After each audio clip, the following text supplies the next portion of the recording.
반갑습니다. 감사합니다. 이렇게 와주시고 구도심이 있어서, 신앙심이 있어서 이렇게 와주신 거죠. 그리고 코로나로 인해 가서 많이 좀 생활이 힘들지만, 그래도 그런 가운데, 힘든 가운데 이제 정신적인 부분을 조금 또 향상시키시라고 오신 것 같아요. 오늘은 조금 특별한 거라고 말씀드리고 싶은 게 뭐냐면, 이 법화경이라는 경전이 있는데, 이거는 이제 불교의 총정리라고 할 수 있는 경전이거든요. 이 경전은 모든 중생이 다 부처가 될 수 있다는 그런 내용의 가르침이에요. 근데 이것은 특히 이제 소승 연각 스님들을 대상으로 먼저 일침을 놓으십니다. 우리가 일반적으로 알기에는 스님들만 성불할 수 있다. 아니죠. 맞죠? 우리 그 신도들은 스님들만이 뭐 도를 깨달을 수 있다.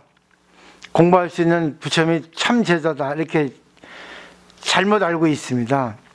근데 불교를 제대로 잘 알고 보면은 성문 영각 스님들은 성불할 수가 없어요. 오히려 일반 불자들이 성불할 수 있는 길이 열려져 있단 말입니다. 물론 소승 영각 스님들도 대승으로 전향하면 성불할 수 있는데, 대승으로 전향하지 않으면 성불을 할 수 없거든요. 결국 성불하는 마지막 단계는 보살입니다. 근데 성문 영각 스님들은 보살행을 하지 않거든요. 자기들만의 수행만, 그리고 공의 도리에만 안주하고 있단 말입니다. 이걸 잘 알고 계셔야 돼요. 그래서 요즘엔 공부를 많이 하시는 분들께서 많이 이제 교학 연구를 하셔서 알고 있습니다. 근데 머리로만 알고 있지, 그것도 실천으로 일상생활에 연결시키는 거는 좀 부족해요. 그러니까 오늘은 법화경 내용을 통해서 좀 길지만 그 교재에 있는, 책에 있는 내용을 이렇게 옮겨왔습니다. 물론 제가 옮긴 건 아니에요.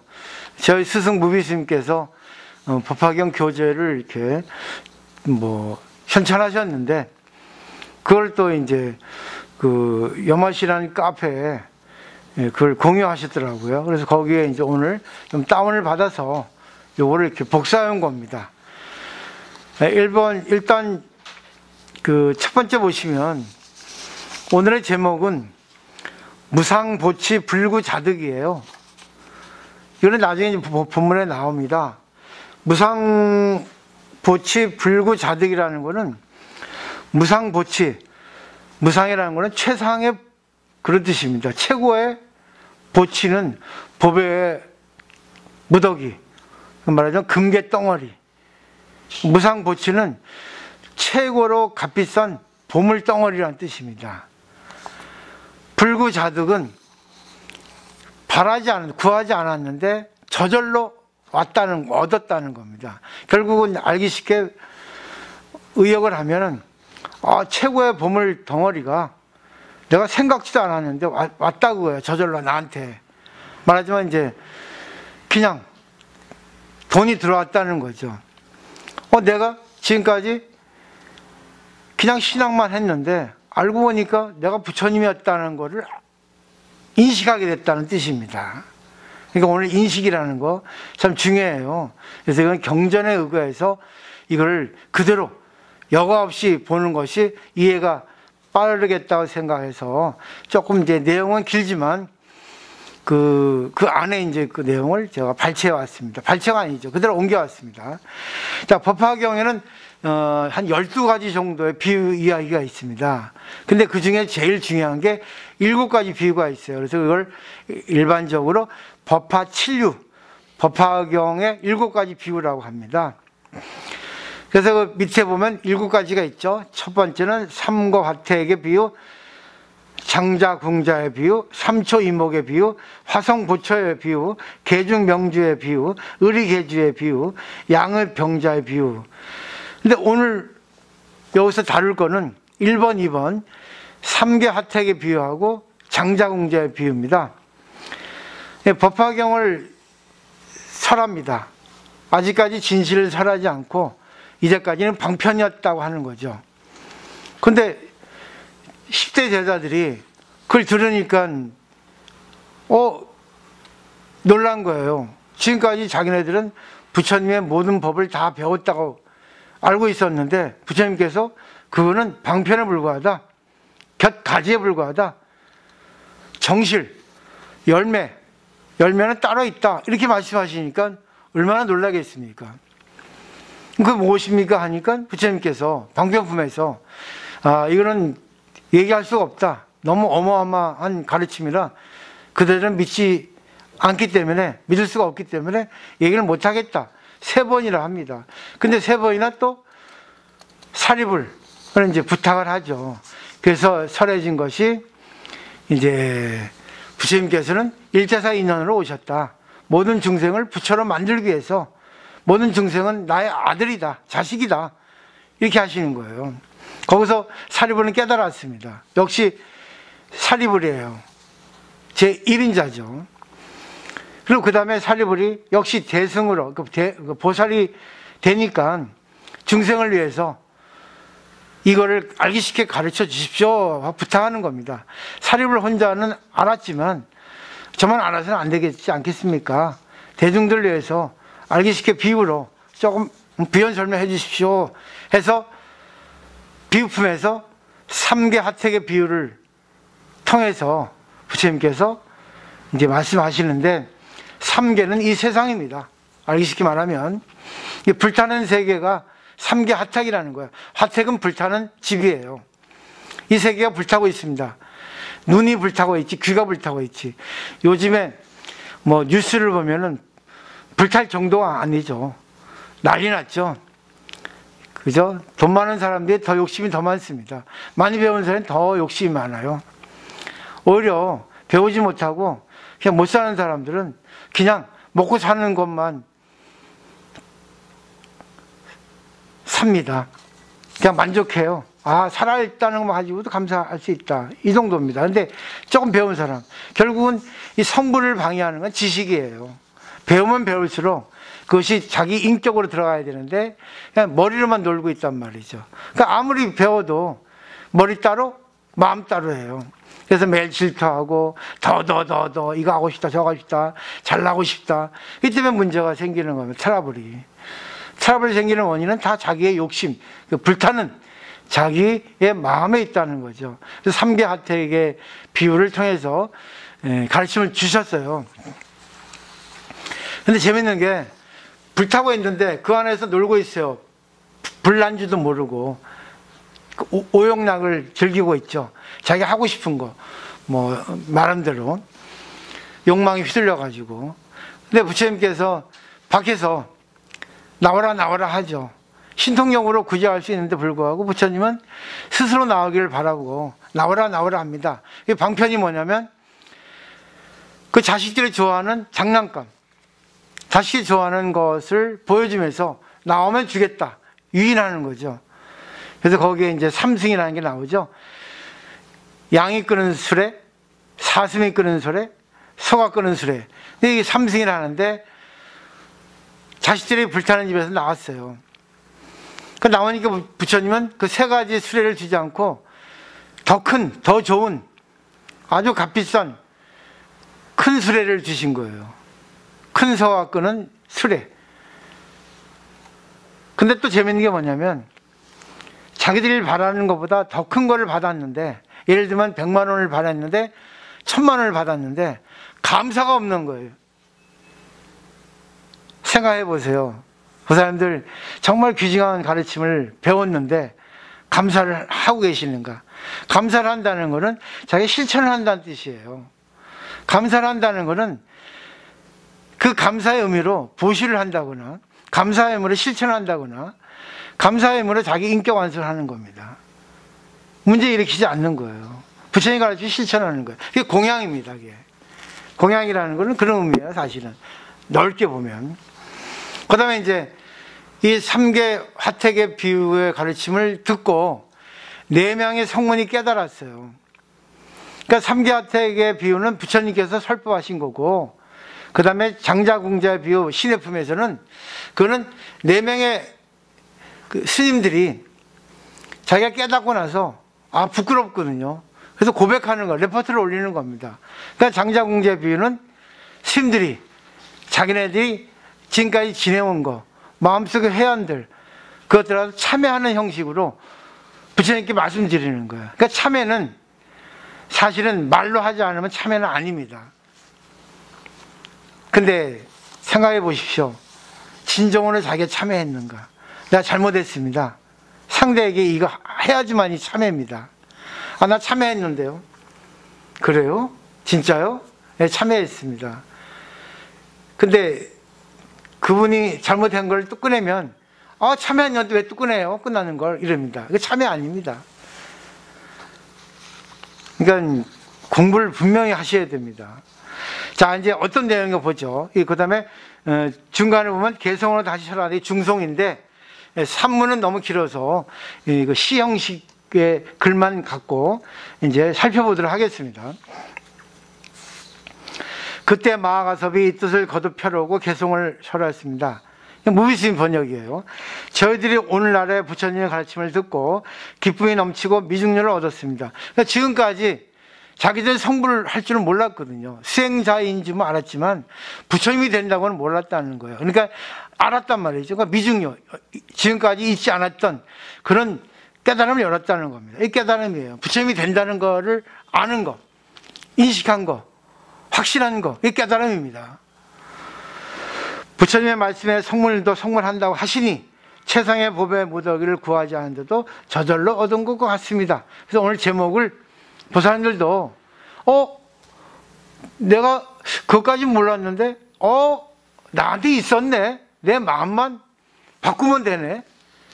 이게 바로 오늘의 핵심 포인트입니다. 근데 그걸 못 바꿔요, 마음을. 얼마나 질긴 마음 같은 거래. 질긴 거야, 마음이. 마음이 부드러워야 되는데, 마음이 질기니까, 예를 들면, 스펀지 같은 마음이 돼서, 가르침이 그냥 스펀지에 쑥쑥 들어가지고, 물을 흡수해야 되는데, 차돌 같은 마음이에요. 차돌 같은 마음은 아무리 물을 뿌려도 차돌이 마릅니다, 금방. 가르침이 들어가긴커녕 들어갔는데 말라버려요. 언제 배웠는데요? 난 몰라요. 그럽니다. 재밌죠? 저도 요즘 기도해서 알았어요. 지금까지 교만해서 그냥 이론만 했는데 그냥 강사는 성공을 못한다는 게 있어요. 저는 스님들 가르치는 강사 출신이잖아요. 그냥 너무나 이게 머리로만 아니까 기도를 잘 안 했거든요. 현직에 있을 때 기도를 했는데 기도를 안 했어요. 하긴 해도 형식적으로 했죠. 근데 너무나 힘든 일을 겪고 나서 이거 아니구나. 인간이 할 수 없는, 머리로는 안 되는구나. 그래서 부처님께서 머리로 신앙하지 말고 마음으로 신앙하라 해가지고 힘든 일을 주신 거예요. 그래서 이제 기도를 합니다. 지금 기도한 지가 벌써 거의 한 달이 다 돼가요. 목 놓아 울고 있습니다. 목 놓아. 왜? 내 생각대로 안 돼요. 인간의 힘은 너무 약해요. 그러면 부처님께 의지하자. 부처님한테 매달리자 하니까 모든 게 다 나아져요. 내가 바라고 있는 거, 내가 욕심내고 있는 모든 걸 갖다 내려놔버린 거야. 부처님 주시면 받고 안 주시면 안 받습니다. 내 마음을 정돈하겠습니다. 내 마음을 갖다가 단단하게 쌓겠습니다 해서 기도하는 거예요. 물론 공부도 하지만 내 마음대로 안 됩니다. 내 마음대로 되는 건 내 마음밖에 없어요. 상대 내 마음 안 돼요. 내 마음대로 안 돼. 세상 내 마음대로 안 됩니다. 얼마나 약한 인간이에요. 상대 하나 못 바꾸면서. 내 마음 바꾸면 다 바뀌어져요, 잘. 내 마음만 바꾸는 거. 이 내용이에요, 오늘요. 그 다음에 보죠. 이제 이 법을 비유를 가지고 이제 레포트를 올리는 거죠. 자, 여기서 이제 제목을 보면 부자가 서로 떨어집니다. 아버지, 아들이 떨어져요. 아버지는 부처님이고 아들은 우리입니다. 비유하자면 어린 아들이 유치하고 소견이 없어서 아버지를 버리고 도망하여 타간으로 몰려가서 여러 지방을 떠돌아다닌 지가 50여 년이 됐습니다. 우리입니다. 원래 아버지하고 우리는 같이 살았는데 원래 우리 부처였었는데 살다 보니까 중생이 된 거예요. 물심이 붙어버리니까 욕망이 찐덕찐덕 찐 더럽고 냄새나는 우리가 된 겁니다. 그 아버지는 걱정이 되어 사방으로 수수만하고 찾아다니다가 지친 끝에 어떤 도시에 머물러서 큰 집을 지어놓고 오용량을 즐겼습니다. 부처님은 방편으로 자비심으로 이 자식이 올 수 있는 가장 가능성 있는 도시에 가서 기다리고 있는 거예요. 그러면서 자기는 즐기고 있는 거예요. 이게 바로 대승불교의 법화경입니다. 그 집은 큰 부자로서 금과 은과 자구와 만호와 진주와 유리도 한량없이 많은, 이게 비유예요. 근데 이거는 가르침입니다. 부처님 가르침이 너무나 많은 거예요.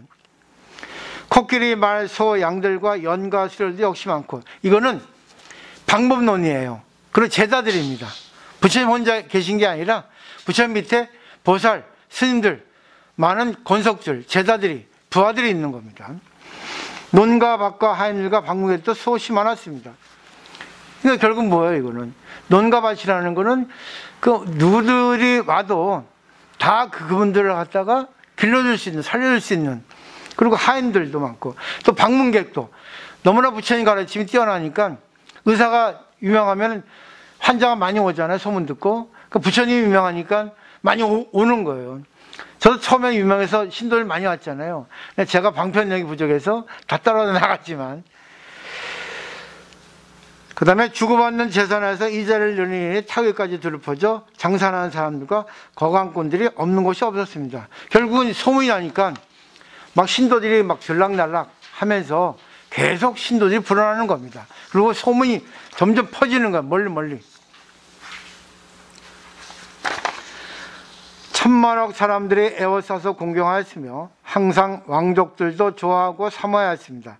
벼슬아치와 명문 호족들이 모두 존경하고 있어서 이러한 인원으로 오고 가는 손님이 많았습니다. 이건 설명 필요 없죠. 부유하고 귀한 것이 이와 같아서 큰 세력을 가졌으니 나이는 점점 늙어 아들 생각이 더 간절했습니다. 자나 깨나 생각하는 일이 죽을 때가 되었는데 어리석은 아들은 나를 버리고 떠나간 지 50여 년이라 창고마다 많은 재산을 어떻게 한단 말인가.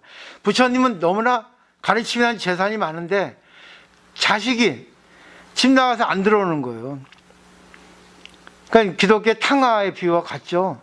그러니까 지금 나가서 안 들어오는 신도들 많잖아요. 그리고 절에 다니면서도 인식하지 못하는 신도들이 많잖아요. 아무리 가르쳐줘도 차돌처럼 그냥 말라버려요. 언제 배웠냐는 식이에요. 딱딱 말다들만 하고 딱 삐딱하기나 하고 오히려 대들고 그럽니다. 감사를 모르는 거예요. 더 알아줘 하는 거예요. 자기를 갖다가 인식하면 거기서 끝나는 건데 나 좀 알아주세요. 자기 잘못한 거 알아달라는 거예요. 어리광이죠. 그 다음에 그때 궁한 아들이 옷과 밥을 구하려고 이 마을 저 마을로 이 지방 저 지방으로 다녔습니다. 혹 얻는 때도 있지만 어떤 때는 소득이 없어서 굶주리고 여유어서 몸에는 옴과 버짐이 가득했습니다. 그러니까 아들이 집 나가니까 뭐 의식주 해결이 어렵잖아요. 이거는 뭐 비유하면은 신도들이 많은데도 불구하고 정신적인 세계를 충족하지 못하니까 법을 자기권을 못 만드니까 이 절 다녔다가 저 절 다녔다가 이 절 다녀도 거기서 자기권을 만들지 못하니까 내는 헐떡헐떡 하는 거예요. 한순간에 만족은 있는데 금방 잊어버리고 또 뭐예요? 또 헐떡헐떡 되는 겁니다. 그런 비유예요. 그 다음에 이제 부자가 만납니다. 왜냐면 회귀본성이 있거든요. 그러니까 중생이 힘들어 나가도 싫다가도 가르침 배우러 가야지 하고 오는 경우가 이런 경우입니다. 이곳저곳 헤매다가 아버지가 사는 도시에 와서 품을 팔고 다니다가 아버지가 사는 집에 당도했습니다. 절에 온 거죠. 그때 장자가 그 집 문 안에서 보배로 된 큰 이장을 둘러치고 사자자에 앉아있는데 권석들은 둘러싸고 시중들이 호위하며 어떤 이는 금은 보물을 헤아리고 재산이 들어오고 나가는 것을 문서에 기록합니다. 그러니까 절에 이렇게 분위기가 형성된 겁니다. 궁한 아들이 아버지의 부유하고 귀하시고 존엄을 바라보고는 저분은 국왕이거나 혹은 왕자일 것이다 라고 여기고 놀랍고 두렵고 부끄러워 내가 여기를 왜 왔던가 라고 하였습니다. 또다시 생각하기를 내가 만약 여기 오래 있다가는 저들에게 붙들려서 핍박을 당하고 힘든 노동을 강제로 시키리라 하였습니다. 이렇게 생각하고는 얼른 도망하여 달아나서 가난한 마을로 찾아가서 품팔을 하려는데 이때 장자가 사자자에 앉아있다가 멀리서 바라보고 아들인 줄 알았습니다. 부처님은 다 알아보는데 중생은 부처를 못 알아보는 거예요. 자기 마음이 더러우니까, 자기 마음이 가난하니까. 아들을 만났어요, 아버지하고. 근데 아들이 놀라 기절합니다. 왜? 너무 마음이 가난하고 너무 마음이 그냥 피폐하니까 그렇습니다. 즉시 사람을 시켜서 붙들어 오게 하니 그 아들은 크게 놀라 소리를 지르며 기절하고 땅에 넘었습니다. 아버지가 아들인 줄 알아보고 데려와라 했는데 아들이 놀란 거예요. 분명히 왜 나를 데려오냐? 날 죽일 거다. 얼마나 마음이 가난하고 용렬합니까? 이 사람이 나를 붙더니 반드시 죽이리라. 옷이나 음식을 얻으려고 내가 어찌하여 여기까지 왔던가 했습니다. 장자는 아들이 어리석고 용렬하여 나의 말을 믿지 않고 아버지라는 사실도 믿지 않을 것을 알았습니다. 이제 설명 안 하고 넘어갈게요. 아들을 유인해서 일을 시킵니다. 이 방편이에요. 방편을 다시 써서 다른 사람을 보내는데 애꾸눈의 난쟁이에 누차하고 못난이를 시켰습니다. 왜? 상대에 맞는, 상대에 어울리는. 내가 가서 말하기를 품팔이 할 때가 저기 있으니 걸음이나 치워지면 품삯은 다른 데보다 배로 줄 것이다 라고 하라 하였습니다. 이게 방편이에요. 상대에게 이익을 주는 겁니다. 그러니까 인연이라는 게 여기서 분명히 아셔야 됩니다. 나하고 만난 사람은 나의 인연이에요. 상대를 보고 자기를 볼 수 있어야 됩니다. 인연법은 부처라는 거예요. 그래서 궁한 아들이 그 말을 듣고 기뻐하며 따라와서 걸음치는 일도 하고 방과 마루를 청소한 일을 하였습니다. 장자가 문틈으로 항상 아들을 내다보며 생각했습니다. 저 아들이 어리석고 용렬하여 미천한 일만 좋아하는구나. 이때 장자가 허름한 옷을 가까이 입고 걸음을 치는 삼태기를 들고 아들한테 가까이 가서 방편을 말하기를 부지런히 일을 잘하면 품삯도 올려주고 손과 발에 발을 기름도 주고 먹을 것도 넉넉하고 깔고 덮을 것도 따뜻하게 대우를 잘 하리라 하며 부지런히 일을 잘하라고 꾸짖도 하고 너는 나 아들 같다 하고 부드럽고 은근하게 타일렀습니다. 방편은 자비심으로 자기를 낮춘 거예요. 이게 대자비심이에요. 죄송하지만 저도 그랬거든요. 신도들 눈높이에 맞춰서 같이 농담하고 했더니 나보고 웃기는 스님이라 하잖아요. 이제 안 하기로 했어요. 여기 계신 분들은 아니에요. 지금까지 오시다 안 오신 분들은 그래요. 불교를 모르는 겁니다. 전체적인 불교를 알아야 되는데 자기가 지금까지 알았던 불교만 불교라고 착각하고 그냥 수행하는 것만 불교라고 생각했던 거예요. 자기 마음만 깨끗이 하는 것만. 그 다음에 재산을 알고 나서 물려받습니다. 장자는 지혜가 있어 그가 점점 집의 안팎으로 드나들기를 20년을 지내도록 집안일을 보게 하고 금과 은과 진주 파리 등 있는 대로 보여주고 꾸어주고 받아들이는 모든 삶을 모두 맡아보게 하였습니다. 이게 신도가 점점 수행을 하면 어느 정도 성장하잖아요. 그러면 이제 뭐죠? 살림을 맡아보게 하는 거예요. 살림을 맡아보게 한다는 거는 이제 신도 관리하는 거. 그리고 이런저런 거를 갖다가 이제 가르쳐 주는 거. 그게 연결시키면 될 거예요.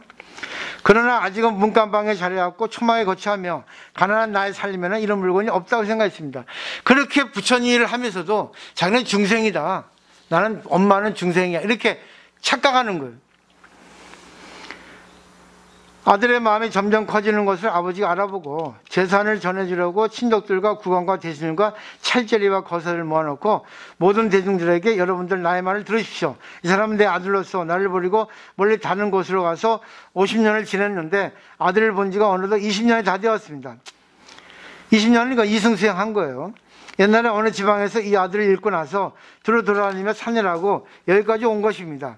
이제는 나의 모든 소유인 집이나 하인들을 모두 다 물려줘 마음대로 쓰게 할 것입니다 하였습니다. 아들은 옛날에 가난하고 마음마저 용렬하였는데 오늘날 아버지의 처소에 와서 진귀한 보물과 큰 집과 많은 재산을 얻게 되었다고 생각하여 매우 기뻐하며 이중률을 얻었습니다. 자, 비유해서 이 법을 밝힙니다. 부처님도 또한 그와 같아서 저희 좁은 마음을 아시고는 너희들도 성불을 하라고 말씀하지 않으셨습니다. 왜? 방편으로 단계를 높이는 거죠. 저희들에게 무릇법을 얻어서 소승을 성취한 성문제자라고 말씀하십니다. 그러니까 수행 완성, 마음 청정한. 부처님도 다시 저희들에게 분부하사 최상의 도를 설하시고 이 법을 닦는 이는 반드시 성불한다 하셨습니다. 이게 단계법이에요. 단계입니다. 저희는 부처님의 가르침을 따라 큰 보살들을 위하여 여러 가지 인연과 각가지 비유와 수많은 말로 최상의 도를 설하니 이에 여러 불자들이 저희에게서 법을 듣고 밤낮을 생각하여 부처님을 수행하십니다. 이제는 뭐예요? 남을 가르치는 거잖아. 이때 부처님이 그들에게 수기를 주었습니다. 그들은 오늘 세상에서 반드시 성불한다 하시면서 일체 모든 부처님의 비밀하게 간직한 법을 다만 보살들만을 위하여 참된 이치를 연설하시고 저희들에게는 참되고 유근한 이치를 설하시지 않으셨습니다. 전 못난 아들이 아버지를 친근하게 모시면서 모든 재산 맡았으나 가질 마음은 없듯이 저희들도 불법의 보배를 입으로는 말하지만 원하는 뜻이 없는 것이 또한 이와 같습니다. 저희들이 번뇌를 끊고 스스로 만족하게 여기면서 이 일만을 통달하고 더 이상 다른 일은 없으며 부처님의 국토를 청정하고 중생들 교화하는 일을 듣고서도 즐거운 마음이 전혀 없었습니다. 그 까닭을 말하자면 이 세상의 모든 법이 고요하고 비었으며 생도 없고 멸도 없고 작고 큰 것도 모두 없고 샘도 없고 자기도 없으며 이렇게 생각하고 기쁜 마음이 없었습니다. 저희들이 긴급 밤에 부처님의 지혜는 탐창한 일도 없고 원하지도 아니하며 내가 얻은 법만이 최상이라 하였습니다. 저희들이 긴급 밤에 공한 법을 따가 익혀서 삼교에서 벗어나서 모든 괴로움을 해탈하고 나무 위에 있는 열법의 체험몸에 넘으면서 이만하면 부처님이 가르친 도를 얻었으니 부처님의 깊은 은혜를 보답한다 하였습니다. 저희들이 비록 불자들에게 보살의 법을 연설하여 부처님의 도를 구하라고 은근히 말했지만 스스로는 이 법에서 길이 원하는 마음 없었습니다. 자기들이 수행을 해도 남에게 얘기해도 자기는 성불한다고 몰랐다는 거예요. 얼마나 답답합니까? 도사께서 저희들 마음을 아신 까닭에 참된 이익을 권하여 말씀하시지 않은 겁니다. 부처님은 우리들의 마음 수준을 아시고 일부러 한 단계 높은 법을 얘기해 주시지 않는 거예요. 이게 방편이란 말입니다. 아들의 뜻이 용련함을 장자가 이미 알고 방편의 힘으로써 그 마음을 주복하고 그런 의 모든 재물을 물려주신 것 같이 부처님도 그와 같이 희한 일을 나타내어 소승법을 좋아하는 이에게 방편의 힘으로써 마음을 주복한 연후에 대승의 지혜를 가르치니 저희들이 오늘에야 위증률을 얻었습니다. 마치 궁한 아들이 뜻밖에도 많은 보배를 얻은 듯 합니다. 그 나머지는 그냥 보시면 돼요. 여기서 정리하는 게 뭐냐면 소승 성문 큰 스님들이 아무리 자기가 수행을 해서 욕망을 버리고 청정하게 산다 하더라도 성불이라고 하는 것은 부처가 된다는 것은 있을 수 없습니다. 중생을 구제해야 됩니다. 보살행을 해야 됩니다. 그리고 자기도 보살이라고 인식을 해야 돼요. 이 때문에 관세음보살 하는 거예요. 관세음보살. 난 보살행 하겠습니다. 난 보살입니다. 입니다. 부처님이 진짜 아들입니다. 하는 거예요. 근데 여기서 4대 성문이 부처님의 비유품의 비유를 듣고 깨닫고 이제 자기들 이제 참여를 하는 겁니다. 아, 부끄럽습니다. 우리 이렇게 살아왔습니다. 이렇게 수행했습니다. 자기의 잘못을 인정하고 말해야 되는 거예요. 제가 그러잖아요. 잘못한 거 인정하세요. 그러잖아. 자기의 잘못을 자기 입으로 얘기를 해야 됩니다. 아, 죄송합니다. 잘못했습니다. 제가 그냥 게 아니에요. 나는 내 잘못을 인정하고 얘기하잖아요. 신도들은 우습게 알더라고. 법이 얕으니까 그런 거예요. 착각한 거예요. 나는 신도들이 공부를 많이 한 줄 알았어요. 이게 대승이란 말입니다. 참여해야 돼, 이거를. 여기서 잘 보세요. 교화 방법의 순서입니다. 장자가 궁자인 아들, 못난 아들이 와가지고 그 아들을 가지고 이제 훈련을 시키는데 궁자의 입장에 맞추어서, 수준에 맞추어서 옷도 허름한 옷 입고, 궁자가 쓰는 이야기법, 생활 방식에 맞춰서 궁자에게 이익을 주잖아요. 그 점점 궁자가, 자식이 이제 조금 이제 마음이 커지는 걸 보고, 일 열심히 하는 걸 보고, 수행을 열심히 하는 거, 말 잘 듣는 거 보고, 이제는 뭐죠? 더 월급을 올려주고, 이제는 뭐죠? 지배인으로 이제 자기 부하를 붙여주는 겁니다. 말하자면 대리, 과장을 승진시켜주는 거예요. 보살님들 잘 생각하셔야 돼요.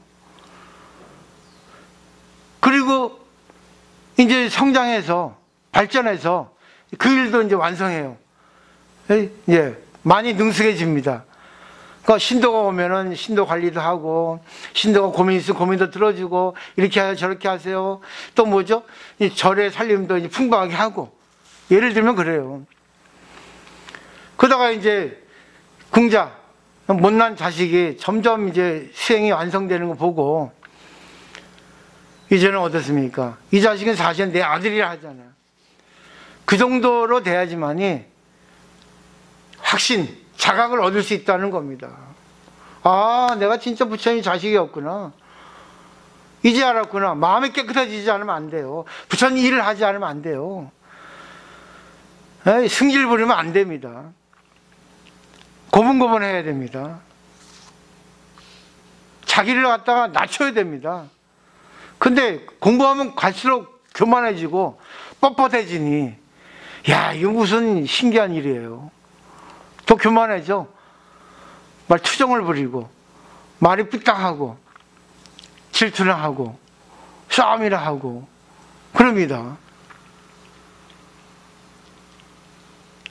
오늘 여기서 요지 포인트, 바라지도 않았는데 저절로 굴러왔어요.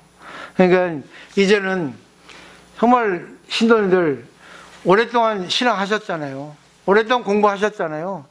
이제 오늘 이제 자기가 인식하면 되는 겁니다. 아, 내가 부처였네. 그 중에 내가 잘못한 거는 일하다 보면 잘못도 있을 수 있어요. 그죠? 자리가 사람을 만듭니다. 자리가. 자기만 자기가 인식하면서 자기가 어느 걸 잘했고 어느 걸 못했다. 이걸 갖다가 분별할 수 있어야 됩니다. 그리고 못한 거는 자기가 이제 더 이상 하지 않으려고 노력하고 그걸 깨닫고 좋은 일로 바꿔야 되거든요. 결국은 관계법이 관계법. 이 세상에 제일 어려운 게 대인관계라 하잖아요.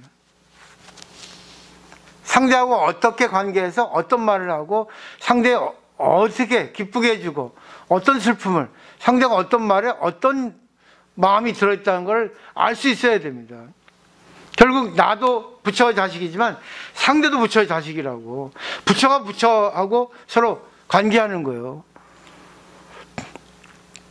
예를 들면 재벌의 집안이 있는데 재벌 청수가 있습니다. 전부 자식이잖아. 근데 재벌의 아들들이 여러 명이 있는데 다 똑같이 잘 되지는 않습니다. 그죠? 그러니까 우리가 부처의 자식이라 하더라도 어떤 사람은 못 사는 사람도 있을 거며 어떤 사람은 키가 작은 사람도 있고 키 큰 사람도 있고 여자도 있고 남자도 있고 직업도 다를 거고 잘하는 사람도 있고 못하는 사람도 있습니다. 근데 다 부처의 자식이라 생각하면 셰익스피어가 그 작품에서 그러잖아요. 인간은 다 연극 배우라 하죠. 연극 배우. 연극 무대에서 연극을 하고 있는 배우에 지나지 않는다 그랬습니다.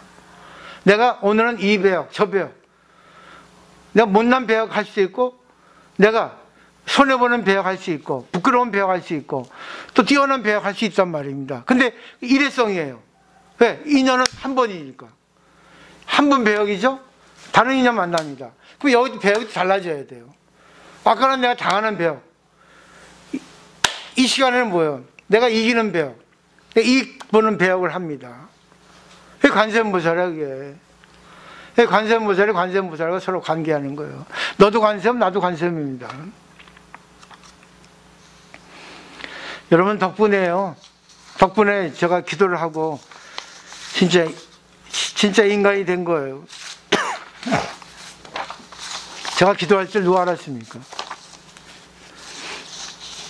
이렇게 열심히 기도, 하루에 1시간 15분 정근에 서서, 옛날엔 2시간씩 했거든요. 현역 때. 그때는 뭐 30대니까 안 힘들었는데, 하고 나면 엄청 힘들어요. 이렇게 목나 관세음보살 부르긴 처음이에요. 목이 아파요, 끝나고 나면. 근데 기분은 좋아요. 마음이 다 정화됐어. 바라는 거 없어요. 인연 따라 왔다 하는 겁니다. 그러니까 겁날 게 없어요. 오라 그래, 아무나. 난 바라는 게 없어요. 단지 부처님 가르치면 갖고 있으면 돼요. 법은 있잖아, 법은. 그래서 이제 보살님들도 법이 들어갔으면 같이 이제 뭐예요? 부처님의 회상을 만드는 거예요. 나 혼자는 힘들어요. 그거 하나밖에 없어요, 욕심은. 법이란 욕심. 그 6페이지 마지막에 보면은 믿음이라는 거에서 3가지 해석이 있어요. 3가지 해석이 있는데, 믿음이 먼저입니다. 이해가 먼저 아니에요. 근데 또 이해가 먼저고 믿음이 뒤어갈 수도 있어요. 근데 법화경은 믿어야 됩니다. 내가 부처라는 걸 믿어야 돼. 저 사람도 부처라는 걸 믿어야 돼. 부처의 자식이라는 걸. 뭐를 이해하니까 안 돼. 믿고 가야 돼요. 그러면 내가 인식이 됩니다. 그러면 2번째는 뭐죠? 정서적인 부분에서 마음이 깨끗해져요. 내가 부처, 저 부처인데, 부처가, 부처의 자식이 지금 이제 형제 자매구나. 그러면 이런 인연이 주어지는구나. 그러면 뭐, 다 같은 자식이니까, 오늘 내가 손해보라고, 오늘 내가 망신 당하라고, 오늘 그냥 뭐, 상대에게 굽히라고, 그렇게 하지 뭐. 같은 형제인데 뭐. 3번째는 뭐예요? 그러니까 남을 위해서 좋은 일을 하는 거예요. 좋은 일은 남을 위해서 하는 거예요. 왜? 나도 남 덕분에 내가 존재할 수 있으니까. 세상은 이렇게 구성이 되어 있습니다. 내가 자식이 있어서 내가 존재합니다. 상대가 있어서 내가 존재해요. 내가 있어서 상대가 존재하는 게 아니라. 그죠? 내가 일을 할 수 있는 것도 일을 하게 해주니까 일을 하는 거예요.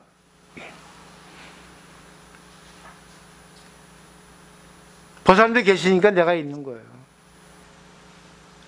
내가 있어서 보살님들이 있을 수 있고, 서로가 서로 도와주는 관계입니다. 그래서 사람이라는 것은 서로 돕고 도와주는 그런 관계에 있어야만이 인간입니다. 그 틀을 갖추는 게 인격자예요. 오늘 여기까지입니다. 일부러 이 법화경의 내용 그대로 옮겨왔습니다. 그냥 얘기를 하면 시간도 짧고 좋은데 이거 갖고 가셔서 한번 읽어보세요. 이걸 가지고 독송하면 됩니다. 경전 그대로의 내용이니까. 그리고 뭐 더 깊이 하려면 법화경 무의심이 번역하신 거 제가 이걸로 강의하거든요. 사셔서 매일 조금씩 읽어보세요. 희곡식으로 구성이 돼서 아주 재밌어요. 법화경은. 화엄경은 어려운데 다른 거 말고 저는 이걸 권합니다. 이게 불교의 마지막이에요. 이제 저녁반 6조단경 끝나면 법화경을 한 번 더 할까 생각 중입니다. 오늘 고맙습니다. 앉으시고.